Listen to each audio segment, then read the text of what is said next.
Greetings, greetings, greetings, and all praises to Jesus Christ, the Almighty, Yeshua, the Messiah.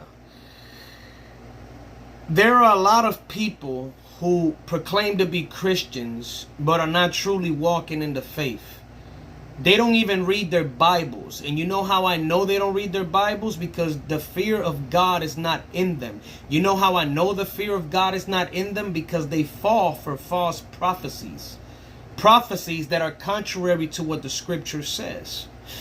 The guy Joshua, who made popular the false prophecy of September 23rd and the 24th being the rapture date, that he got this revelation back in 2018 when the Lord came to him in a dream.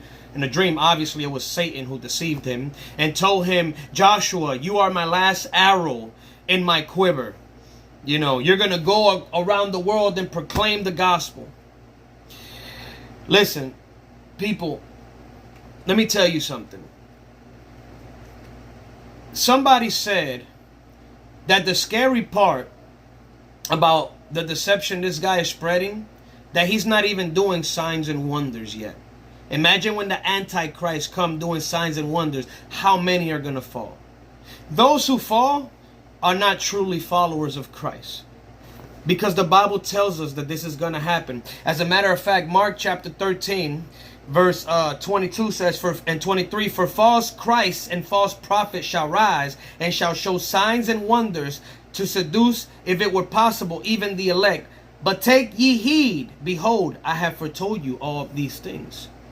Now remember what Matthew chapter 24, verse 36 says, but of that day no man knoweth. But of that day and hour no man knoweth. No, not the angels in heaven, but my Father only.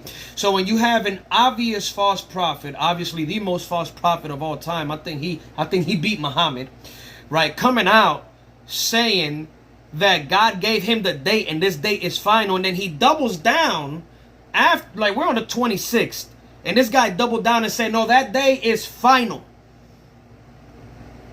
He's obviously a false prophet. But here's the thing. The fear of God is not in this man. That's the one thing that I think so-called Christians lack. And that's why they move the way they move. Because you know what happened to false prophets back in the day? Look what Deuteronomy chapter 18 verse 20 says. But the prophet which shall presume to speak a word in my name, which I have not commanded him to speak, or that shall speak in the name of other gods, even that prophet shall die.